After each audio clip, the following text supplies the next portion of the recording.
ઉમરેઠ વિધાનસભાની આગામી પેટા ચૂંટણી 2026ને લઈને રાજકીય ગરમાવો જોવા મળી રહ્યો છે। આજે ભારતીય જનતા પાર્ટીના ઉમેદવાર હર્ષદ પરમારે મુખ્યમંત્રી ભૂપેન્દ્ર પટેલની ઉપસ્થિતિમાં પોતાનું નામાંકન દાખલ કર્યું હતું।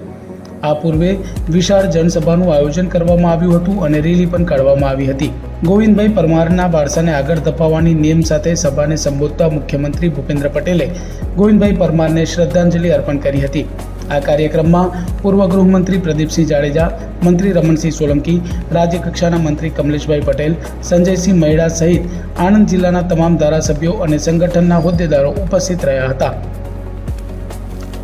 ઉમરેઠ વિધાનસભાની પેટા ચૂંટણીમાં આદરણીય હર્ષદભાઈ પરમારે જ્યારે ભવ્ય રેલી સાથે અને સૌના આશીર્વાદ છે જે પેટા ચૂંટણી હર હંમેશ જ્યારે ગુજરાતમાં આવી છે ત્યારે ભારતીય જનતા પાર્ટી ભવ્ય મતોથી જીતી છે।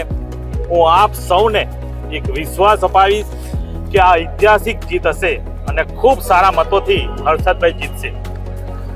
સ્વર્ગીય ગોવિંદભાઈ પરમારે જે ઉમરેઠ વિધાનસભામાં જે કામ કરેલા છે અને એમના લીધે ઉમરેઠ વિધાનસભામાં જે ભારતીય જનતા પાર્ટીનું કમળ ખીલ્યું છે એ જ રીતે એમના સુપુત્ર હર્ષદભાઈ પરમાર એમના કર્મ એમના ચરણો પર ચાલીને આ વિધાનસભામાં ખૂબ સારા કામ કરશે।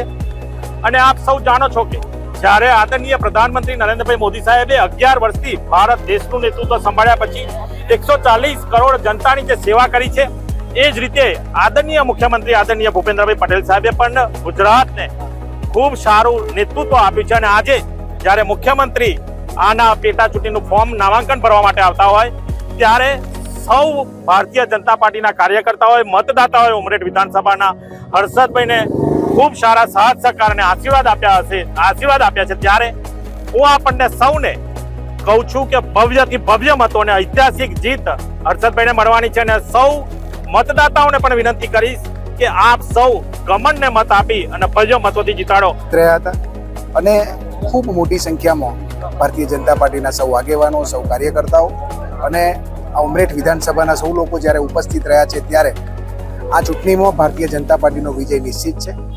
ભારતીય જનતા પાર્ટીએ ગોવિંદભાઈ પરમારની ખાલી પડેલી જગ્યા ઉપર એમના સુપુત્રને ટિકિટ આપીને શ્રદ્ધાંજલિ આપી છે। તો પ્રજાજનો પણ મત આપીને અને સૌથી ઐતિહાસિક લીડોથી વિજય બનાવીને ગોવિંદભાઈને શ્રદ્ધાંજલિ અર્પણ કરશે। ચોક્કસ મને વિશ્વાસ છે કે જંગી બહુમતીથી હર્ષદભાઈનો વિજય થશે અને ઉમરેઠમાં ભારતીય જનતા પાર્ટીનું કમળ ખીલશે। આજે જ્યારે આટલી બહોળી